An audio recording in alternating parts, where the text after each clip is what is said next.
Hello everyone, my name is Precious Victoriano Dansha and I am tasked to present to you the BS Fisheries and BLGA curriculum as well as the grading system and retention policies. So this is the outline of my topic that I am going to present: the BS Fisheries curriculum, the BLGA curriculum, the grading system, the retention policies, and I also included what you should know about dropping courses and also grade in progress, or what we call GIP. Now, on your screen is the BS Fisheries program or curriculum, and BS Fisheries is a 4-year course with a total academic units of 182. So this is composed of general education courses, required or mandated courses, and the professional courses. For general education courses, this is divided into core courses and electives. For required and mandated courses, it has a total units of 17. So these are your PE courses and NSTP. For professional courses, it is further divided into foundation, the core or specialization, and electives. Now for the BLGA curriculum, BLGA program is composed or has a total units of 179.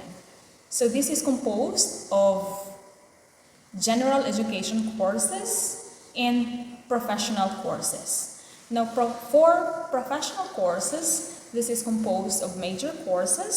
So this is mostly courses with focus on environmental management.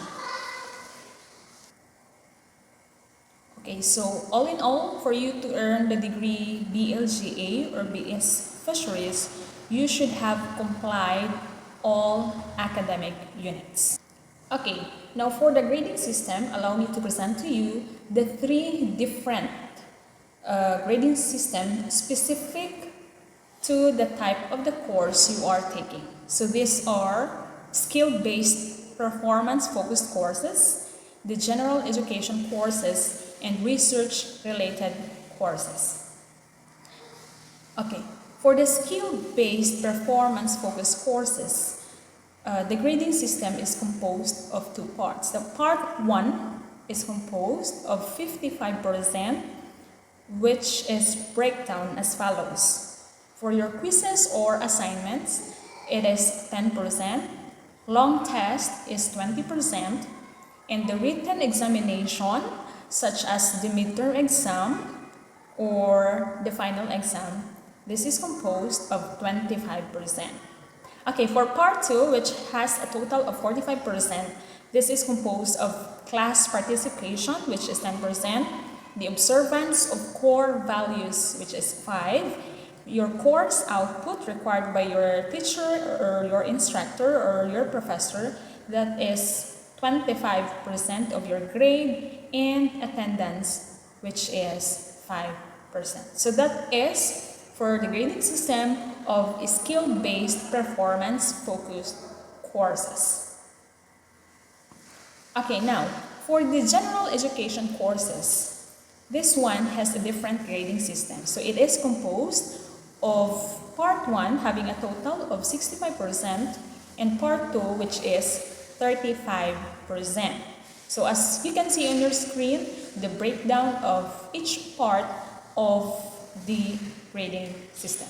Courses includes or adapt this grading system are your general education courses, such as for example your JAC 9, JAC 6, and the rest of the general education courses. Okay, the last one is the research related courses. Now this one is being used for courses wherein you are to conduct research. Example is under the BS Fisheries program, wherein on their final year, they are required to conduct research. Okay, so you are being graded by the following. So we have your quizzes, your long test, your term examination, or it is equivalent to the proposal, and the last one is the approved proposal for your final.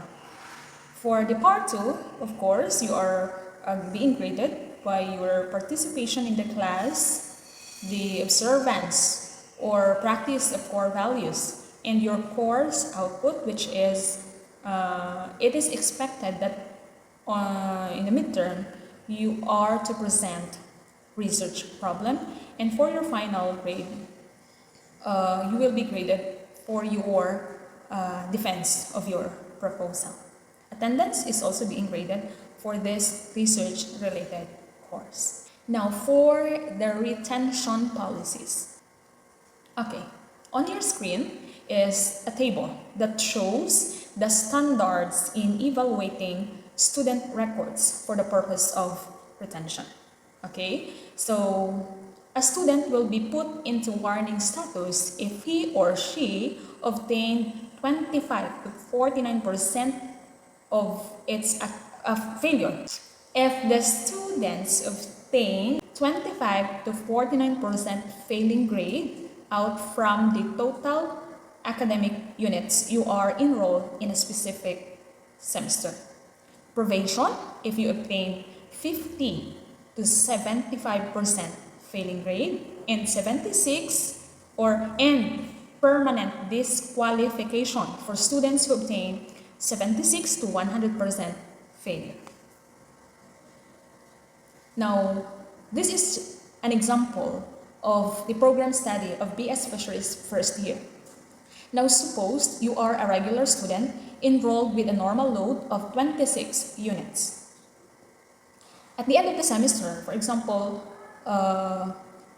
you got a failing grade from your 2 courses. For example, you have zoology and inorganic chemistry. So we will compute your scholastic status or your standing by using the formula.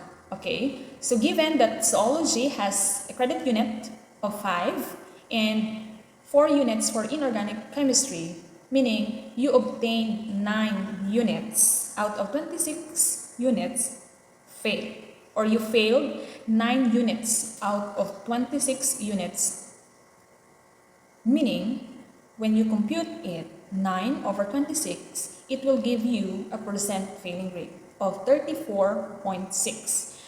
Okay, so now if you try to look at our table, you are in or you are under a warning status. Now what will happen if you are under a warning status? Okay, you will be deloaded with 3 units upon your enrollment for the following semester. Okay, now if you are under probation status, you will only be allowed to enroll 15 units only. Okay, section 2 of the same article stipulated in our university code states that any student who has received 2 successive warnings shall be placed on probation. Meaning to say, when you are put under warning for 2 successive semesters, following that semester, you will now be placed on probation. Now, what will happen if you are now under probation? Now, you go back to our guide, stated there that you will only be allowed to take 15 units only. Now, section 3 of the same article states that a probation status of a student may be lifted upon passing all the courses carried out during the term he or she is on probation.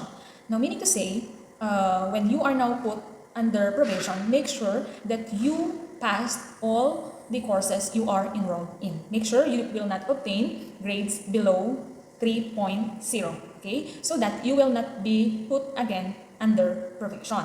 So make sure that you will not be put under probation for 3 successive semesters for you to be safe from dismissal. Because any students who has been placed on probation for 3 successive semesters is considered dismissed from the official roll of the university, meaning to say you are no longer qualified to enroll in any course, any college, or campus of the university. Okay, now what about dropping courses? Now, I think it is important for you to know about dropping courses. Okay, so provided in the University Code, Article 18, Section 3, a student who intends to drop any course enrolled for a particular semester may do so, provided that the official dropping of the course is made before the midterm. Dropping, which is done after the midterm, shall be given a grade of 5. Okay, so meaning to say, upon enrollment or upon confirmation of your enrollment in the university, make sure that you comply all course requirements in all courses you are enrolled in. Okay, now when are you going to drop? Okay, now for you to have an official drop mark in your transcript, make sure that you drop your course you are enrolled in before the midterm exam. Again, before midterm exam. Now, what will happen if you fail to officially drop your course you are enrolled in a particular semester?